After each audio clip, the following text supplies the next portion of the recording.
Greetings, everyone, and welcome to the fourth event of APOC's Winter 2022 webinar series, New Frontiers, Technology, Politics, and Society in the Asia-Pacific. My name is Kyoteru Tsutsui, and I'm Deputy Director of the Shorenstein Asia-Pacific Research Center. This webinar series focuses on technology and its political and social impact in Asia, and examines how advanced technologies are transforming social orders and international politics. The series covers a wide range of pressing issues, from great power contests to global trade and supply chains, and from rising digital authoritarianism to climate change solutions and digital healthcare. Our stellar guest speaker lineup that features leading academics and experts in their fields has examined the interconnections between technology and policy-relevant issues such as cybersecurity on the Korean Peninsula, state of democracy in India, and innovations to accelerate well-being. Each event is led by one of APOC's research programs. And today, we are pleased to host a discussion on China's technological advancement and its impact on US-China relations, led by our China program.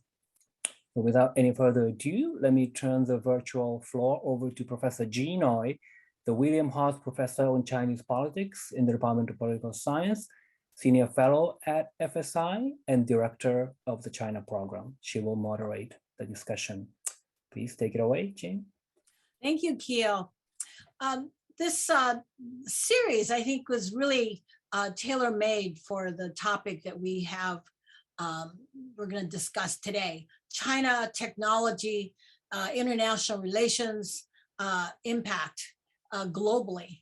I think that from China, part of this rise as an economic juggernaut is the amazing degree to which now tech is a major part of its economy, to the point where sort of economic issues have become the center of national security issues. It's home to Alibaba, Tencent, Huawei, and China clearly is competing on the global market. And so that what we hope to do today is to talk a bit about what is actually happening in the tech sector in China, to get a sense of for the broader question about this idea of US and China tech decoupling. And so to answer these very complex questions, I brought together two leading experts on the tech sector. And so from Duke University, I'm very pleased to have with us Professor Denis Simon. Denis is currently the title of Senior Advisor to the President for China Affairs at Duke, and he's a professor of Chinese business and technology at Duke's Fuqua School of Business. He has long worked in the sort of a scholar of this tech sector, and his most recent book is called Innovation in China, Challenges in Global Science and Technology System. And in addition to Denis, we also are very pleased to have Dan Wang, who is actually currently joining us from Shanghai. And he is a tech analyst at the Hong Kong-based financial services company, Gavekal Dragonomics. And he is a specialist on China's technology progress, specifically industrial policy, US regulatory measures, and activities of multinationals in China. He also did very good perspective in the sense that he's also worked in the Silicon Valley on global trade. He's published in Foreign Affairs, Atlantic, New York Magazine, and he contributes to Bloomberg Opinions. My plan for today is to first hear from Denis, who's going to, I think, provide us a very important piece of the program, in that he's going to talk about how we should understand the tech sector. What is it actually? And also about the technical education and training that is taking place in China. And then I will turn to Dan, who will speak about how China is actually responding to some of the decoupling efforts on both sides of the Pacific. And given that he's been based in China and given COVID, he apparently has been in China this entire time. So he really is very in the midst of it all. And he also will then be able to tell us firsthand some insights about the tightening on the tech giants, as well as some of the sort of reining them in, and also what is happening to some of these tech funds that we've heard a lot about. We will have them give their brief introductory remarks, and then I plan to hopefully have some discussion between the two of them, and then we'll open up to Q&A. And for the audience, if you have questions, please put them in the Q&A box, and I will curate the questions and present them to our two panelists. And so with that, I'm going to turn it over to Denis. Okay. Thanks a lot, Jean, and thank you for having me on this program, and thanks to Stanford for having the vision to recognize the importance of the U.S.-China relationship in science and technology. As you know, I've been working on this area for almost 4 decades, and during the 80s and 90s, this was an area that didn't get much attention. And I remember writing a book on the Chinese semiconductor industry in the late 80s while I was at MIT, and it was almost a non-event because all the attention was focused on Japan and the competitive threat that the Japanese were posing in electronics and automobiles. You know, since the announcement of the so-called 4 modernizations in the late 70s, the Chinese leaders have almost in an unabated fashion continued to talk about the technological gap between China and the West, and their intention to gradually but steadily close that gap.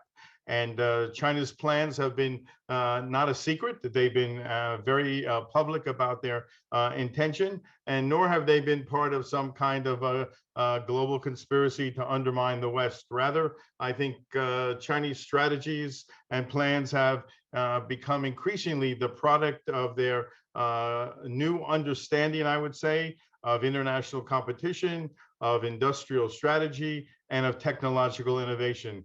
And I know this firsthand because in the 1980s and 1990s, I was invited by the World Bank and the UN, for example, to provide lectures and seminars to Chinese officials about international business, international tech transfer, and even global management of technology. And at that time, the knowledge gap was quite substantial. But where are we today? One of the points I want to make right from the start is that to understand the current picture, one must see it as part of a 40+ year trajectory with elements of continuity and discontinuity, as well as the ongoing effort to find some kind of balance between the use of government versus the use of market to help drive rapid technological change in China. China has made rapid advances that we've been reading about in AI, quantum computing, 5G, and even in biosciences most recently. And its successes in e-commerce and fintech are now well known. With over 800 million internet users, China now accounts for over half of the world's e-commerce transactions, and China is now host to, I think it's either 9 or 10 of the 23 fintech unicorns that exist around the world. So I like to think in terms of China's tech sector as part of something I call China's new industrial architecture. That is that this is an industrial structure that has been formed from the ongoing process and the synergies gained from a combination of economic and reform in science and technology. In the 1980s, for example, we know that the state-owned enterprises were the dominant players in the economy. They contributed about 70% to the gross value of industrial output at the time. But gradually, we've seen the face of this architecture change almost in dramatic fashion. We are now seeing a much more sophisticated, more complex structure. This structure has been formed by, first of all, a number of reformed state-owned enterprises, of course. Some of these enterprises that are state-owned are now among the global Fortune 500 on a regular basis. But they've also been joined by other kinds of companies, including foreign invested enterprises, small and large, some small and medium Chinese companies, township and village enterprises, and finally, but most importantly, a whole array of newly listed companies, whether they've been on the China, Hong Kong, or foreign stock exchanges, and minion companies, or what have been the closest called to private companies. And these are companies now, in many cases, like Lenovo, that have grown into their own sizable enterprises. The latter group of listed and minion companies are the most important because they form the core of what are called China's high-tech sector, or now China's new digital economy. This portion of the economy now is responsible for about 30% of GDP on an annual basis. And over the last 10 to 15 years, this high-tech sector has been in a takeoff stage and contributed a whole new face to the Chinese economy. Now, one of the most interesting things about the takeoff of this sector is that it was largely the product of a hands-off policy by the Chinese government. The leadership in Beijing apparently had decided, as part of its technology strategy, to give companies like Alibaba, Tencent, Baidu, known familiarly as the Bat companies, a relatively autonomous roadmap for pursuing their own development. And as we know, they became extremely successful through a combination of business model innovation, technological innovation, and quick response to market opportunity that gave them very often first mover advantages. As of mid-2020, Baidu controlled 76% of all search volume in China. Alibaba controlled 56% of all e-commerce retail purchases, and Tencent, through its WeChat app, captured 78% of all internet users. Very powerful market domination. Of course, this did not mean that the government had stepped outside of the picture of the economy.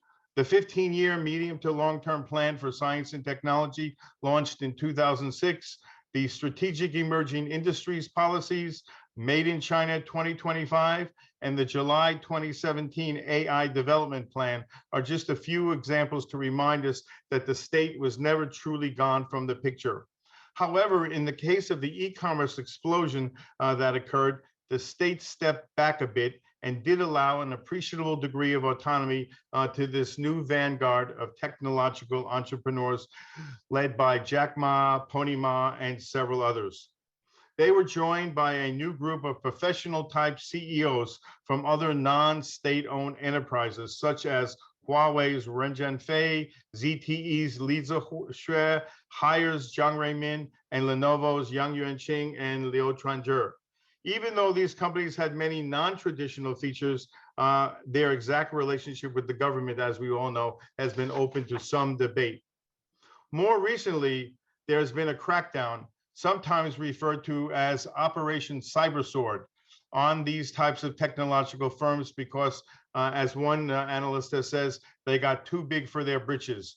They accumulated too much wealth, too much market power, and a growing sense of entitlement that made them a potential political problem, as when Jack Ma challenged the government by publicly complaining about the weakness of government's financial system and offering up his firm as a more capable option.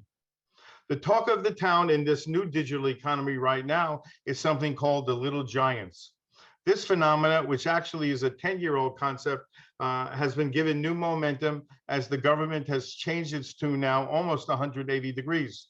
We are now back to some of the features of China's previous economic thinking about state-directed economic and technological development.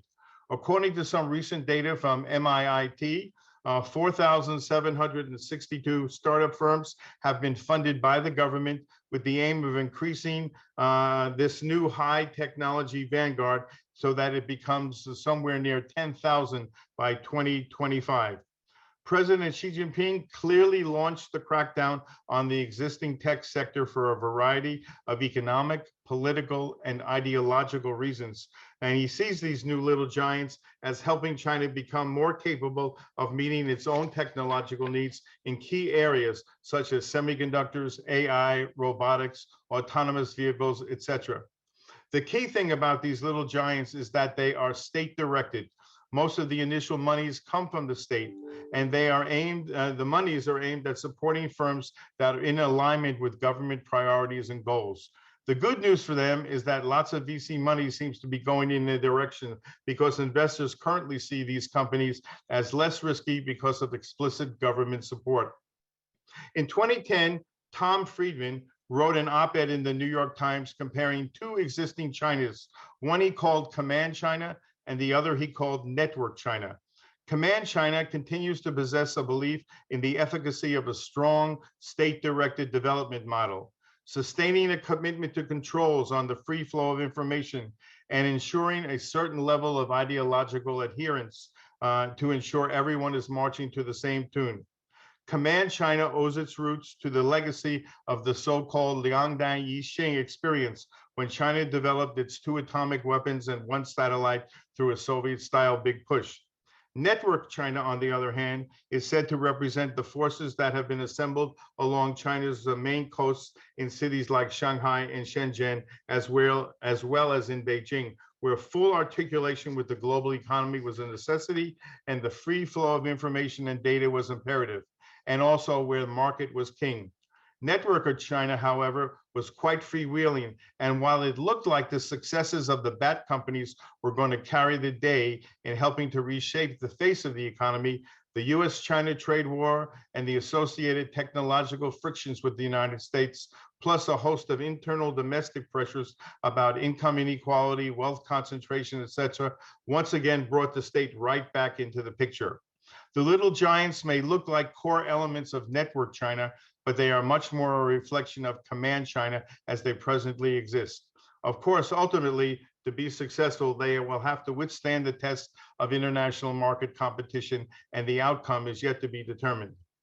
Now, let me make one more brief set of comments about another important subject, and that is talent. As President Xi has come to realize, talent is the key to the entire innovation equation for China, just as it is in other countries. Last year, China graduated over 8 million undergraduate students, with the largest numbers being in STEM fields.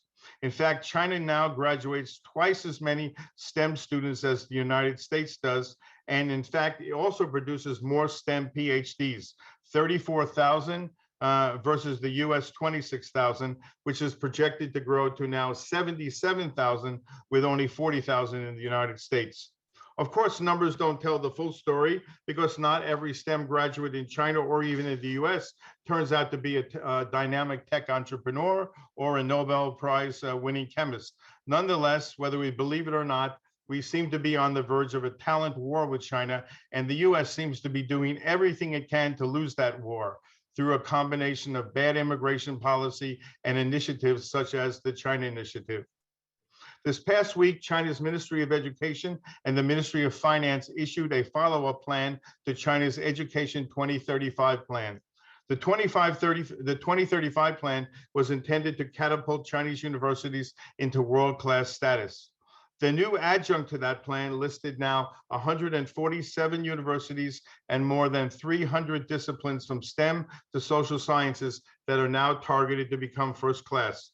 The program was endorsed by the Huawei, the NDRC, so that China can develop top talent to boost the country's international competitiveness and conduct cross-disciplinary research as a complement to what is going on with respect to R&D spending in the 14th five-year plan. In 2021, MOE now also designated 12 top universities led by Tsinghua and Beijing to establish brand new faculties focused on a new array of frontier technologies.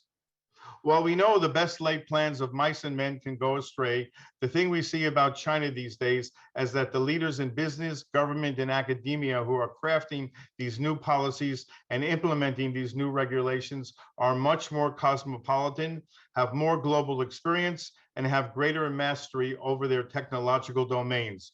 In other words, China's talent pool is increasingly capable of taking on the challenges facing that country in the years ahead. In closing, let me say that while it's clear that China has wanted to achieve a high level of indigenous capability to innovate for a long time, the need to do so has become even more imperative by the actions of the United States with respect to our expanded controls over technology transfer and technology sharing with China. Put another way, or put in different terms, We have accelerated the timeline driving the behavior of Chinese officials and put China on an even sharper trajectory to catch up. Of course, in spite of the hype in the US media, Chinese firms have a long way to go before they catch up with the United States. According to McKinsey, China imports 6 times more IP in terms of fees and costs than it exports, and its revenues for IP pale when compared to that of the United States. Nonetheless, many of the asymmetries of the past have given way to greater parity and less hierarchy in comparison to previous years in its relations with the West. At this point in time, the idea of decoupling is simply a boneheaded idea. We would be disengaging from China at a time when access to Chinese research institutes, universities, and its talent pool would be of huge potential benefit to the US. Moreover, disengaging China from parts of the global supply chain would be just as disadvantageous, as complexities of these supply chains are not constructed simply as 0-1 propositions. Extricating ourselves from many beneficial ties that have been created between universities, think tanks, corporations would not only be detrimental to China, perhaps, but seriously damaging to us, including our research efforts and to the internationalization of our universities. If anything, given the prevailing pressing nature of our global problems and challenges we face in climate, environment, water, the only answer is to rebuild our ties, reconstruct our relationships, and renew our commitments to long-term Sino-US collaboration, perhaps according to a new framework that reflects not what existed 40 years ago in 1978 and 79 when we signed these agreements, but what exists today, and create something called a new US-China Science and Technology Framework 2.0 to carry us for the next 40 years. And I'll stop here and turn it over to Dan. Thanks very much. Thank you, Dennis, for these comprehensive remarks, and Jean for the invitation to speak. What I think I'll do is make 2 broad points based on what I've seen on the ground over the last basically 2 years since COVID, as well as more or less over the last 5 years throughout the trade war. Now, Dennis has mentioned that, over the last 40 years, there are a lot of continuities, as well as many types of discontinuities. And right now, I think we are very significantly in a period of quite substantial discontinuity. And I think what I'll do is, just in these introductory remarks, make 2 broad points. One around what I think is China's strategy going forward, economically, as well as in technology matters. And then second of all, what has been the very big shift in technology before the regulatory crackdown, before the summer storm of last year, but going back a little bit further to the new self-sufficiency drive that China really needs to figure out in terms of building its technology stack. Now, I think the first thing to remark is to situate China's broader economic, political, technological strategy, and to encapsulate this in the slogan that was introduced in 2020, which is dual circulation. Now, when General Secretary Xi talked first about dual circulation, we all scratched our heads, what in the world is this? What is the great external circulation? What is the great internal circulation? But now I think we have a little bit of a better sense of what China is trying to do. Now, in general, Jean and Dennis know that absolutely nothing in China is very simple or very straightforward. But in this case, I think the Chinese strategy of dual circulation is relatively straightforward, and it can be fairly easily encapsulated. And part of it is to make sure that China is quite a lot more resilient domestically, and it is more self-sufficient and less dependent on the rest of the world. That is the internal circulation. And then the external circulation part is that it wants to make the rest of the world much more dependent on China, so that national security hawks in places like Washington, D.C. have a little bit less leverage to hurt Chinese interests. And so, to sum it all up, the strategy right now is to extend the rest of the world's dependence on China wherever possible, whether that is in something like renewable technologies or simply just greater market access for manufacturing firms or financial firms. And at the same time, China is now very, very intent on building up its technology capabilities in items like semiconductors, in items like aviation and biotechnology, such that it is far less dependent on the rest of the world, which is proving quite a lot more unreliable in terms of the supply of these technologies. And that is leads me to the second broad point that I want to make in these brief intro remarks, which is that the Chinese self-sufficiency efforts have really ramped up by an order of magnitude in the last 5 years. Now, Dennis has mentioned things like the Made in China 2025 plan, the AI plan of 2017. In my view, the major driver of China's significant self-sufficiency efforts has not so much to do with government policy being dictated from Beijing, which had really oriented itself towards the same goals of self-sufficiency and technological greatness for a very long time, arguably since the first 5-year plan in 1953, and possibly even longer than that. What has really changed is not really so much the summer crackdown of last year, but the trade war launched by President Trump. The big actions have included designating ZTE, Huawei, SMIC, even ByteDance, as well as Tencent, to various blacklists maintained by the US government over the last few years. When ZTE joined the denied persons list managed by Commerce in 2018, the firm was really pushed to the brink of collapse. And Huawei right now, after it joined the entity list and after it suffered fairly novel extraterritorial restrictions, is now bleeding out from a lack of semiconductors. In its letter to employees on January 1st, the rotating chairman of Huawei said that he's expecting that Huawei's revenues will fall by around 30% in 2021. This is an enormous company, China's most important technology company, really bleeding out from a lack of semiconductors, which the US controls and China does not.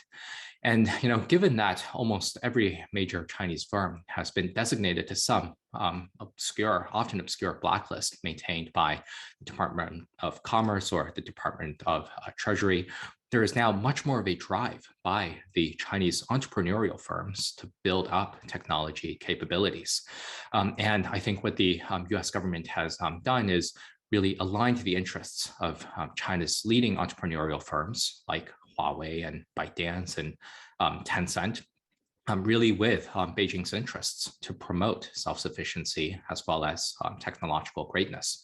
Huawei, which has been a notoriously difficult customer, is now going up to Chinese firms, being all sweetness and light, asking for some sort of collaboration.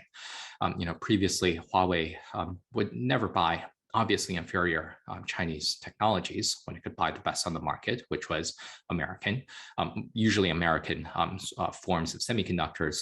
But now the American government has made Huawei's choice for it to really have to cultivate the domestic technology ecosystem. And so this has been a very major drive.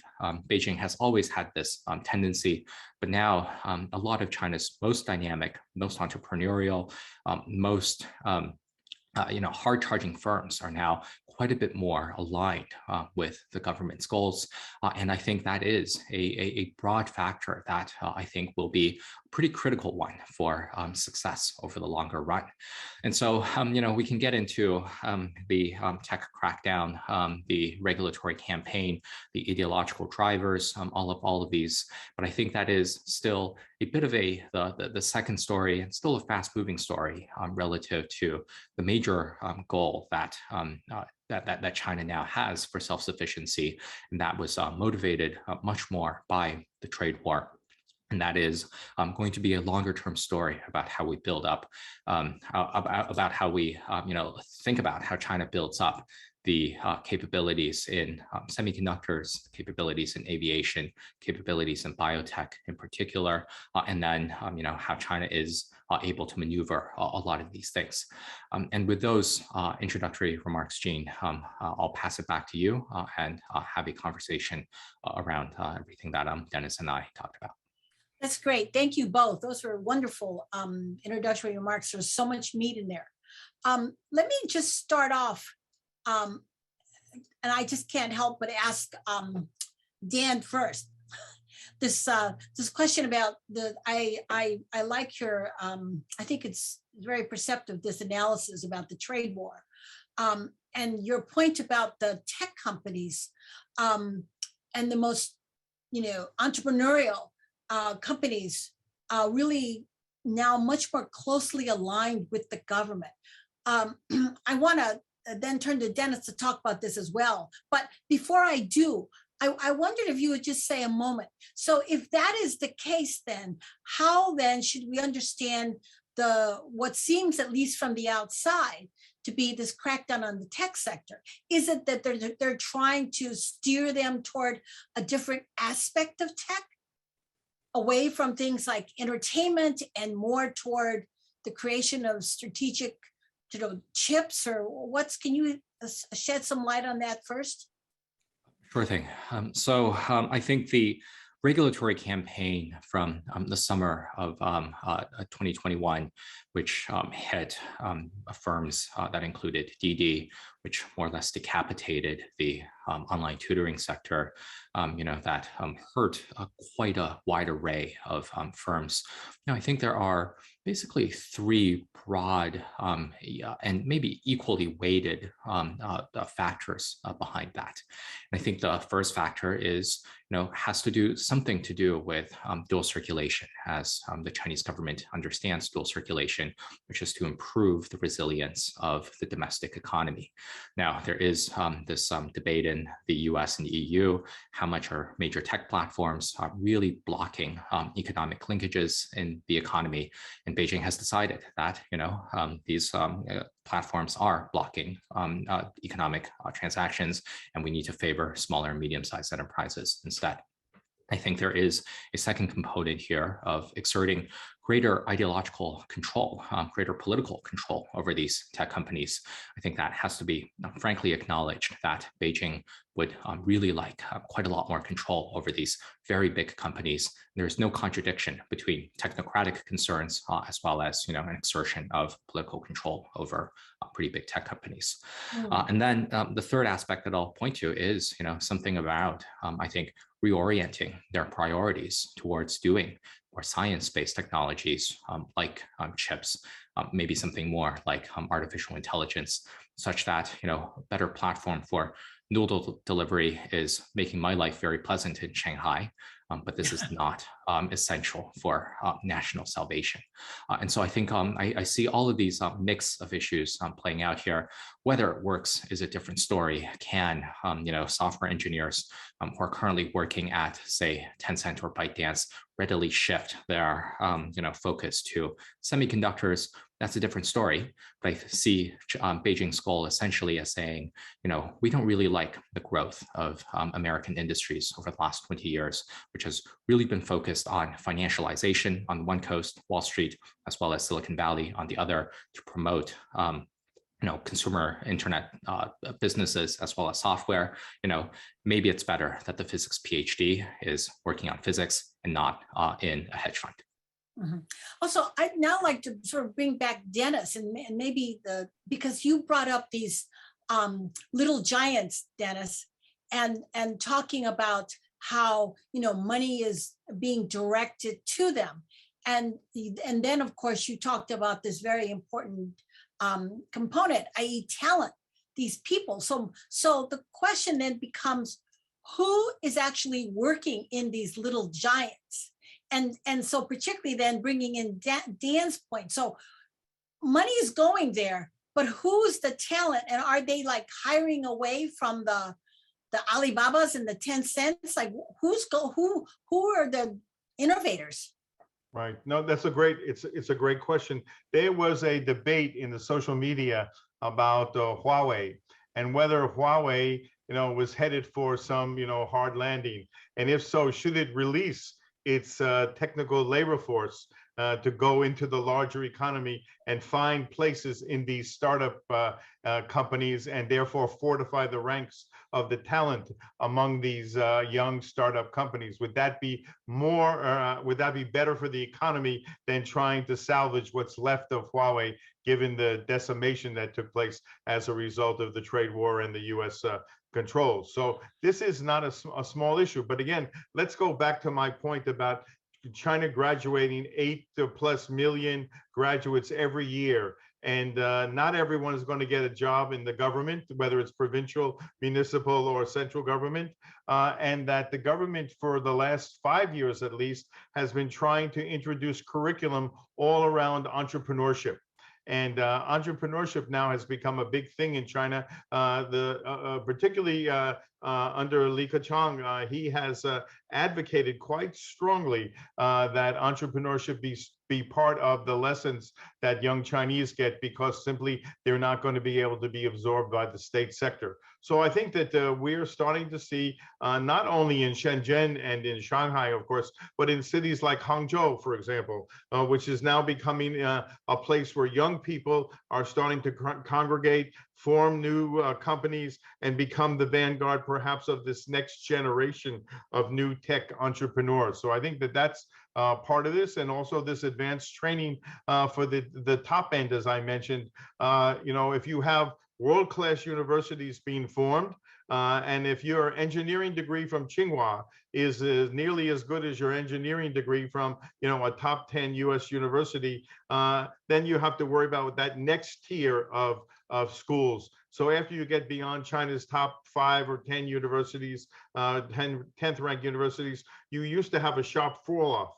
Now China is trying to strengthen those, so you don't have this bifurcation of just 10 Ivy League quality at the top, and then the rest kind of are mama hoo-hoo, so-so. So I think that this is a part of a strategy to broaden the quality of talent development, so that the economy can be further supported in all directions by young graduates who are coming out of the country.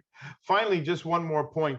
I just spoke to one of my friends at one of the joint venture universities, who was telling me this year they've been inundated with applications. And I found it interesting, having been at a joint venture university, that many of the people that have applied used to apply to go abroad to the United States. And now they're not applying. They're trying these joint venture universities so they can get a foreign degree, but still be educated in China, which seems to be a safer bet and closer to job opportunities, particularly if visa problems in the United States, denying them H-1Bs or other kinds of visa, are going to be problematic. So this is all part of the new evolution. And Dan's point about the impact of the trade war or technology friction reverberating through the Chinese economy, I think we've only begun to feel that. I think more is coming down the line. But Dennis, let me just question of clarification. Are you saying that American graduates are finding a hostile reception when they go back? No, I wasn't saying that. What I said was that they're finding a hostile reception when they come. In other words, they don't feel comfortable coming I see. When you say it's safer. Coming to the United States, okay, because of what's going on, all this stuff, and yes. Then before, where they might be likely to get an H-1B, now maybe they're suspect, or maybe there's a problem. They're going to come back anyway. So why not be closer to the job market through their training by going to a JV university like Duke or Nottingham or Liverpool, rather than going to a US university? All right. So Dan, I'm wondering if you could say a bit more, since you're sort of there, you've been there, on the ground. What are some of I don't know if this is, you can answer this question, but what's the feeling on the street, if you will, about going to these little giants that Dennis is talking about, and going to these efforts that the government is supporting? I mean, do they feel like somehow, is this like a really attractive alternative, or do they still want to go to the Alibabas and Tencents? I'm happy to report on my on-the-ground impressions, although I should acknowledge that I am in a privileged position here in the French concession of Shanghai, the best neighborhood in Shanghai and probably the best neighborhood in China. I guess the remarks here to make are that, first of all, I perceive that there is quite a lot of more interest in China for critical issues, critical technologies like semiconductors, just given how much Huawei has suffered. Everyone, knows that, it's much harder to get a Huawei phone, even in consumer stores for lack of chips. And there are a lot more people who are more interested in what chips are. One of the things I'll never forget is, being on a train trip and then seeing, this younger guy who was watching like a very extensive, long a Douyin or a video about what semiconductors are. And I found that very, very strange indeed. Who wants to learn about these things for fun? There is also now like a broader cultural interest in doing science-based technologies of the sorts of little giants that Dennis mentioned. There's going to be a 40-episode drama series on the development of semiconductors. It's going to be airing later this year. Again, who would imagine that people would make a show about this from, let's say, Hollywood? And so there is more interest here. Now, whether there is appetite for entrepreneurs to really dive into these much more science-based industries is a little bit harder to say. But I think the general thing to say here is that people know that consumer internet is not looked upon with favor anymore. That my friends who are proximate to online education or let's say ride hailing now have PTSD because they saw what the government did to their industries, and they are a little bit more receptive about working in industries that are closer to being more science-based. Now, typically, it would be a little bit less exciting in some definition of the word. Typically, it would be more challenging. Perhaps the pay would be lower. But one of the things that a lot of Chinese are good at is following the direction of the wind and then trying to set their sails in that direction. And I think there is more interest in thinking more about how to use electrical engineering or chemistry skills in science-based industries rather than in finance or the internet. Yeah, and just to add to that, I just a couple of weeks ago did a program for the U.S. pharma companies about where China is headed in bioscience and life science. And I can tell you, if you think about a hot area, this is the hot area. Medicine in China and public health, of course, we know are critical priorities. But China has also ambition to be a player on the global playing field in these sectors, and not necessarily simply follow the Indian path of producing lots of generics, but to actually becoming an innovator. And for China, bioscience involves not only science for humans, but also plants and animals as well. So it wants to people, animals, and plants as part of their vision for where China is going to be able to play. Okay. I've got lots more questions. Well, let me just throw one more question out to you. And there's some questions that sort of related to this. So, Dennis, in terms of laying out what China is doing and all this plans to build up these universities, particularly in STEM, and also for Dan, the fact that the entrepreneurs, the tech companies are much more aligned to sort of government interests. So they're creating a lot of talent, and clearly China has tremendous capabilities. But tech is something. There are like different ways of looking at it. On the one hand, there's the ability to create and like make up the deficit in like the supply of chips and such that are currently being produced. But I guess the bigger question is, what is the implications for like going the next step? In other words, to be able to jump to the next level in tech.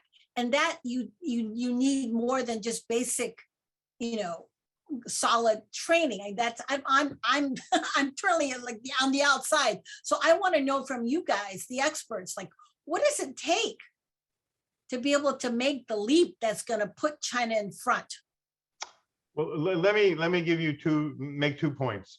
A number of years ago, Intel built a giant semiconductor plant up in Dalian. And one of the things that they did is they contributed, I was the advisor to the mayor of Dalian and helped them develop their Intel strategy. And they got Intel to contribute a bunch of money to the Dalian Ligung Dashui, the Dalian University of Technology, to create a double E program focused on semiconductors. And that was to train a pipeline of engineers to be able to work in the Intel plant, which was a great strategy, a win-win for both sides. Then we tried to get Intel to support a semiconductor business program, because the weak link for China was not in the technical area necessarily. They could always catch up in that.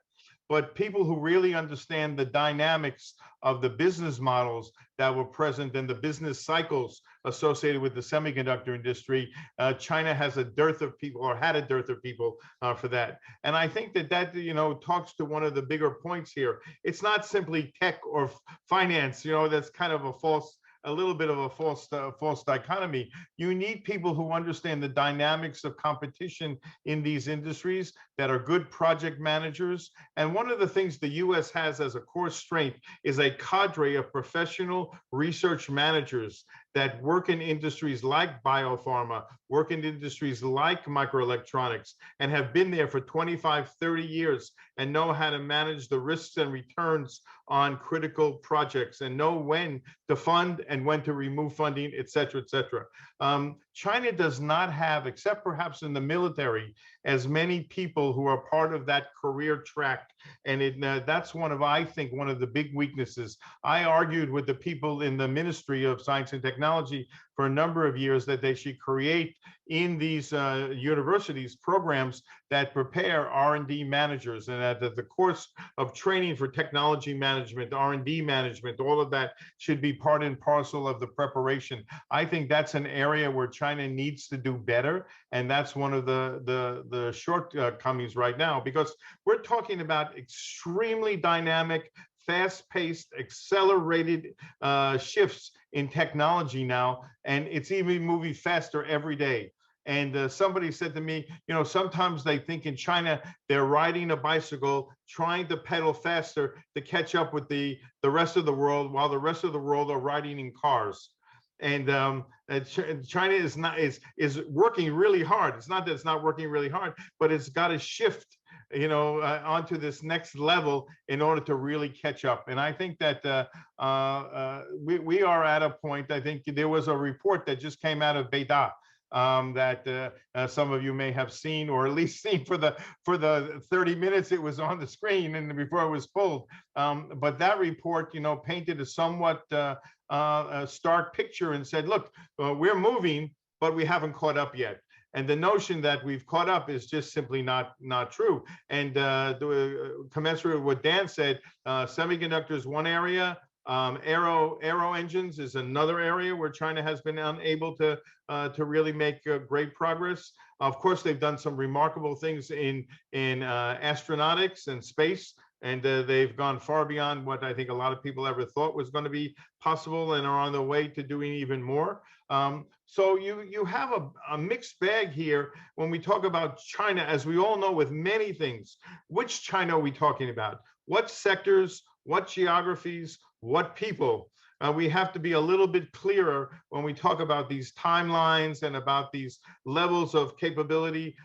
We can't paint China with just one single brushstroke. We have to have a much more finer delineation of what we're talking about, and then speak directly to those sectors. That's great, Dennis. Actually, a number of questions came in asking precisely for this, and also a question about the PKU report. So thank you. Dan, do you want to jump in on this? Well, very quickly, I agree with that, with Dennis, that there isn't this cadre of professional managers there simply hasn't been enough experience with among Chinese firms for figuring out technologies with very long lead times, like semiconductors, like pharmaceuticals, like aviation. Perhaps they'll get there, but this is the sort of training that takes a very long time. And so the management, I think, is still quite a bit weaker in China. And then second of all, China is right now still building out a program to figure out how to innovate past the leading edges of science. They have been, as you say, Jean, very good at catching up, to push the technological and scientific frontiers forward. That is altogether a different program. Right now, they are building that, but again, it's a matter of time. So to sort of building on this, I don't know, Dan or Dennis. So Dennis, maybe, since you brought up these little giants, I really want to know, so these little giants, how much are they still adopting the sort of hands-off the way they did with, back when they let Alibaba and those companies grow? And is it just the money of just a matter of injecting the money and then letting them go? Or are they installing the regular bureaucracy, party committees, and who's making the decisions about research and training? No, I don't think it's a high intervention strategy, but I think it is a kind of picking winners approach. In other words, if you fill out this 6-page application, and if it looks good, you go before a committee, and then it looks like you're going to do something. MIT and the Ministry of Finance, etc., will make the money available, to you in increments. You sort of follow the path, but you must show yourself. I think Xi Jinping likes to kick the tires, meaning like some people like software, others like hardware. I think Xi Jinping, again, just to add what Dan said, Xi Jinping likes technologies that are on the hardware side. He feels that that's where China's innovation future must lie. And if you can develop a better video game, well, that's really nice, or you can find a better way to buy bread at the bakery with your app. That's okay. But I think he really knows that if oil was key to the economies, of the 30s, 40s, 50s, semiconductors are key to this next generation of the fourth industrial revolution. That's just simply the reality. And he knows that if China is left behind the 8 ball in semiconductor technology, they're going to have a hard time innovating at this cutting edge, particularly when it comes to applications like very advanced, sophisticated AI applications, etc. So, we know that when China built supercomputers, they can build one supercomputer at a time. They can build the chipsets one at a time that are custom chipsets. They can integrate foreign chipsets if they are available. But China can do many, many things on a one-off basis. There's no problem. But if you got to mass produce these and get the yields and the quality that have to occur, which what makes TSMC such a valuable asset to the United States, and our firms, then that's what they have to have. And basically, the answer is they've got to create another TSMC. I really believe that that's really the answer ultimately for China, to be able to produce a couple of TSMCs to service that economy for the future. Whether they can do that or not, that remains to be seen. But I tend to be one of these people that the question for China is never if, but only when. And I think that it never, to me, was the case that China wasn't going to close the gap. It was only just when it was going to happen. And to most people, they didn't think it was going to happen for another 20 years. I just gave a lecture in my class today about the period 2011 to 2013, which is a very critical period in terms of reform of the S&T system, when Premier Wen Jiabao introduced a lot of very specific criticisms of the problems in the innovation system, particularly with respect to the funding mechanisms. And in this period was a period in when they really took on these big problems that were corrupting the system, creating high inefficiencies, etc. I think that that is a watershed period. As we kind of look into the current period, China really cleaned up its act and made great progress. We don't pay enough attention to what happened in the S&T realm in that period, but I think that based on what I see, we got a lot of stuff, Chinese got a lot of stuff cleaned up at that point in time. And I think that put them on the right trajectory. I think that this trade war, Dan is right, sent reverberations through the economy in a way that they didn't expect. And it was just like in 2008 in the financial crisis, when the Secretary of the Treasury was talking to his counterpart, in Beijing, and they realized the two countries were so interdependent, they hadn't realized just how closely aligned they had come. I think we are that way in technology. It's not simply the case we just shut off the valve and they kind of sink or swim on their own. There's too many linkages there that we cannot just simply divorce and say, good future on your own. We're not tied to your boat anymore. Okay, there's a question that came in and just following up on your comment about the TSMC. And so I know that China has sort of the equivalent, I think it's called SMC. And so they also are, because I think that if I understand correctly, TSMC, the government actually in Taiwan actually, used subsidies and they sort of supported it. So in China, do you have any comments about whether they're trying to follow that model? Are they studying what happened in Taiwan and trying to use going a similar way in terms of government support and such? Yes, they are studying it, but I don't think that they have implemented it very well. In a normal year, I do spend some time in Taiwan just to go visit TSMC. Almost the entirety of Taiwan's semiconductor industry is concentrated, an hour south of Taipei in Hsinchu Science Park. Yes. And in China, given the political economy here, Shanghai has some semiconductors, SMIC, which is partly owned by Shanghai SASAC. Beijing has a little bit, there's memory in Wuhan.